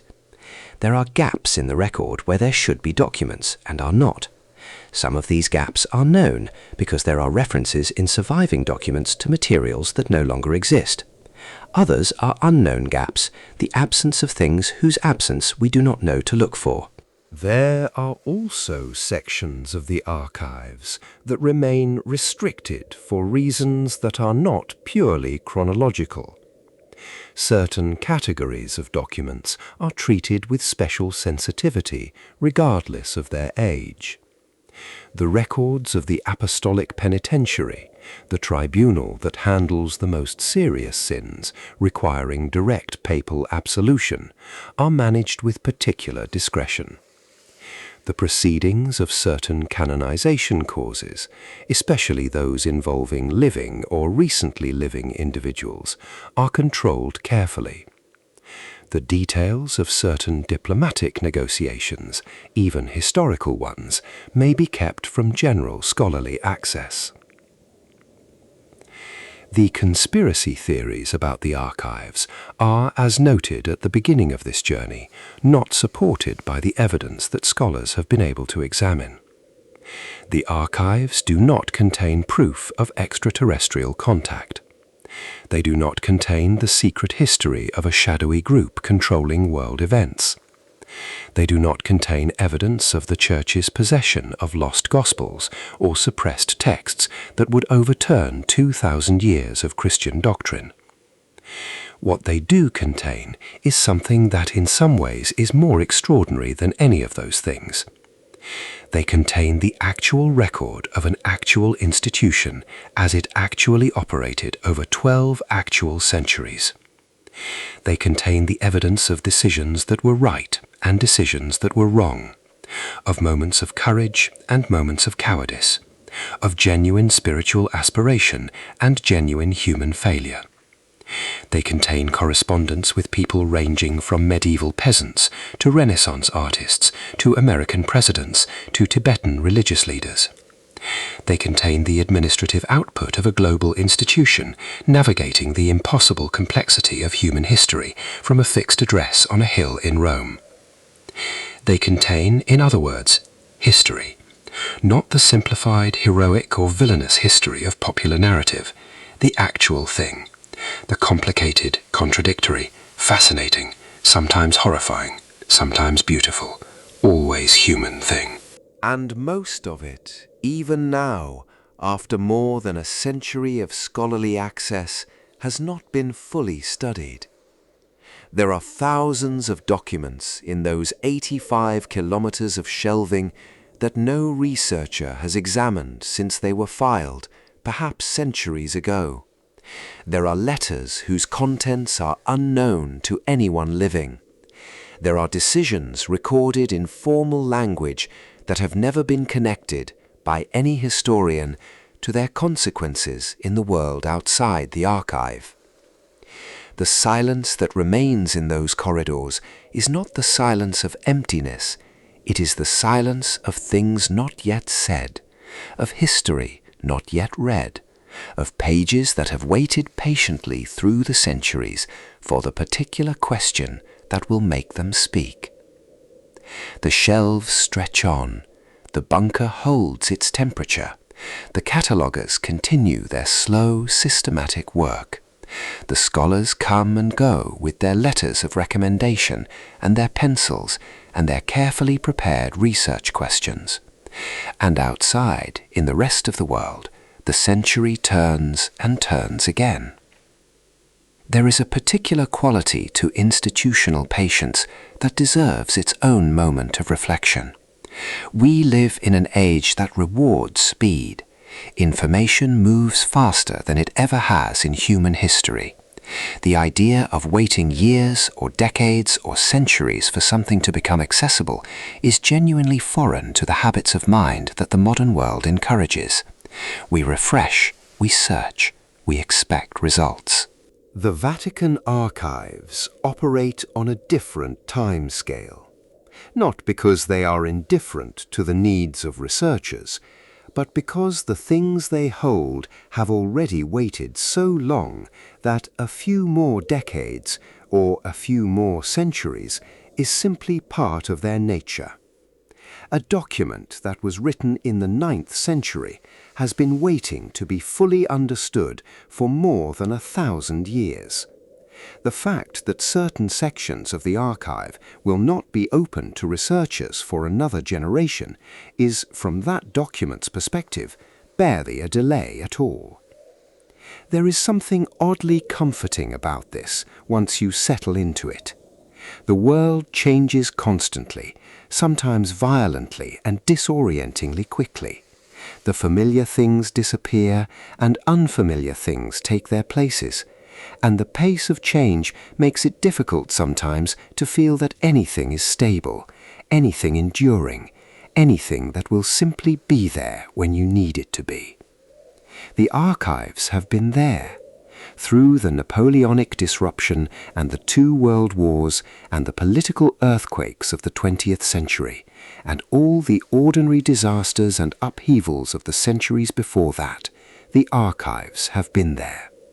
The shelves have held, the documents have been preserved, the temperature has been managed, and the humidity has been controlled, and the parchment has been kept in the dark, and the cataloguers have done their slow, patient work. And they will go on being there long after the scholars who work in them today are gone, long after the technologies used to digitize them have become obsolete and been replaced by technologies we cannot yet imagine, long after the controversies that currently animate debates about what they contain have faded into the settled history of an earlier era.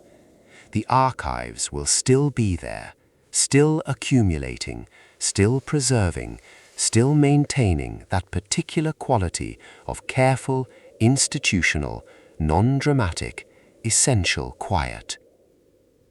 But in those rooms, that particular quality of quiet continues, the quiet of a place that has been keeping the records for a very long time and expects to keep them for a long time still. The quiet of preserved things, of memory made material, of the past holding still in the present, waiting, as it has always waited, with more patience than we can easily imagine. The lights are low, the temperature is precise, the parchment breathes its slow archival breath. And somewhere in the cool, carefully managed dark, a document waits that no one alive has read. Maybe one day someone will.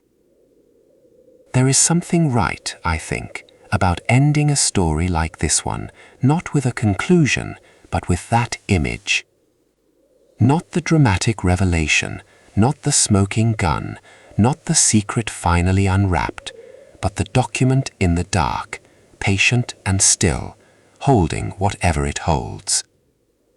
That is the truest thing about the Vatican archives. Not that they hide something extraordinary, but that they simply hold it, that they have always held it, that the holding itself is the extraordinary thing.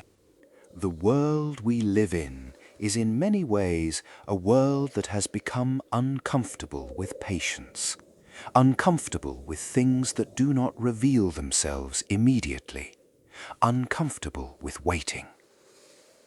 We are accustomed to the idea that all information is, in principle, available instantly, that the answer to any question is a search away, that nothing genuinely important can remain unknown for long. The Vatican archives are a gentle but firm reminder that this is not entirely true, that there are things that take time, that the past is not fully available on demand, that some knowledge requires not just a search but a journey, not just a query but a credential, not just a click but a letter of recommendation and an interview conducted entirely in Italian, and a careful surrender of your passport at a gate in the Vatican wall.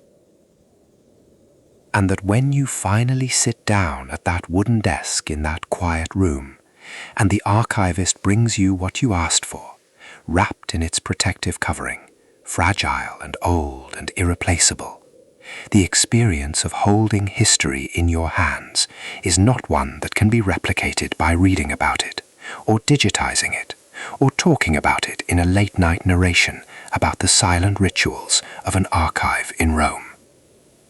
Some things remain, finally and essentially, in the room. We have walked a long way tonight through 12 centuries of accumulated paper and parchment, through the Latin meaning of a single word, through the architectural details of an underground repository, through the rituals of access and the habits of preservation. We have visited with the letter that broke a church and the document that condemned a reformer, and the trial record that embarrassed a pope. We have followed the archives across the Alps in Napoleon's crates and brought them back, diminished but not destroyed, to their shelves on the Vatican Hill. We have sat with scholars at their wooden desks and felt the quality of that particular quiet. We have spent time with the archivists who do not seek glory, who work in the shadows of the famous documents they tend, who bring to their daily labor a kind of devotion that has no name quite as simple as the work itself. We have thought about what it means to preserve, and what is lost in preserving, and what is gained, and what remains perpetually, beautifully, necessarily unknown. The story of the Vatican Archives is not a story with a satisfying ending, because it does not have an ending. It is ongoing. Every day the collection grows a little larger. Every year the scholars come and go and find things no one has found before and miss things that remain unfound. Every decade the chronological boundary of accessibility moves forward a little, opening new periods of history to scrutiny, while the accumulation of the present keeps adding new layers to what will eventually be studied by historians of the future.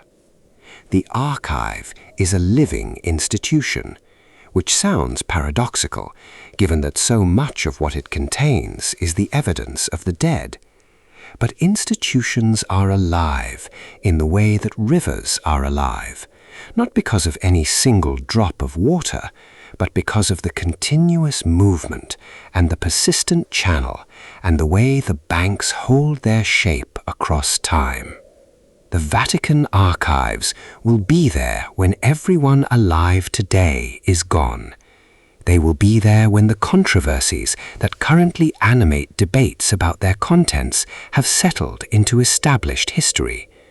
They will hold, in their careful dark, the documents that we are adding to the record today, the correspondence and the decisions and the administrative output of the present moment, sealed and waiting for the future scholars who will come with their own letters of recommendation and their own research agendas and their own questions that we cannot yet imagine. And if those future scholars, sitting in a reading room that may look quite different from the one that exists today, pause for a moment before they open the document they have come so far to read, if they take a breath and feel in that breath the particular weight of being in a room where the past is physically present, if they think for a moment about all the people who have held documents in this building before them, and all the people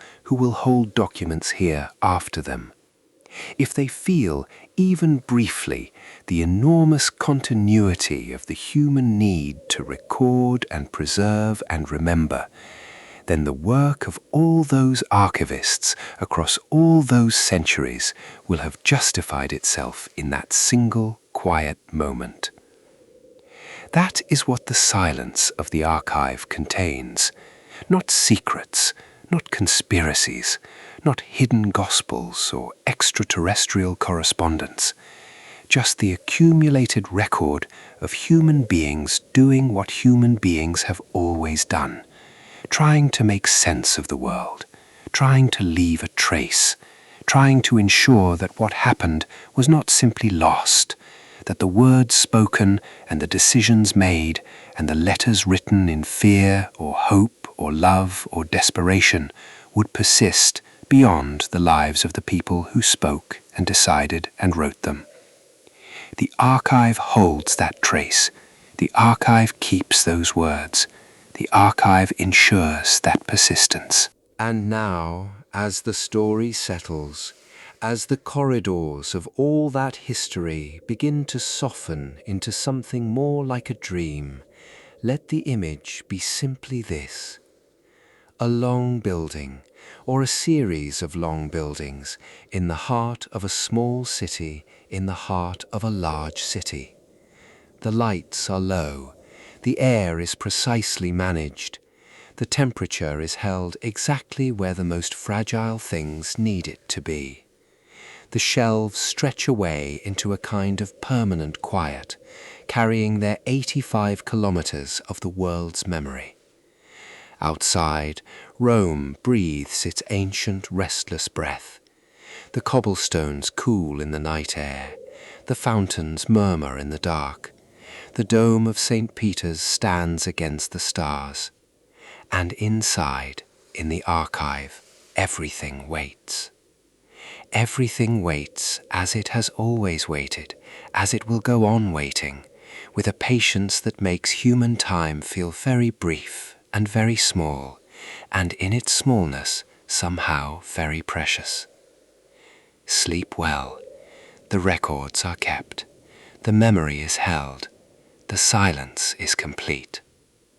And when you drift towards sleep tonight, let the image that carries you be a corridor, long and cool and quietly lit, where the shelves hold 12 centuries of the world, and the air smells faintly of old paper and careful attention, where every document that ever shaped the course of history is sleeping in its proper place, where nothing is lost that the archive has chosen to keep.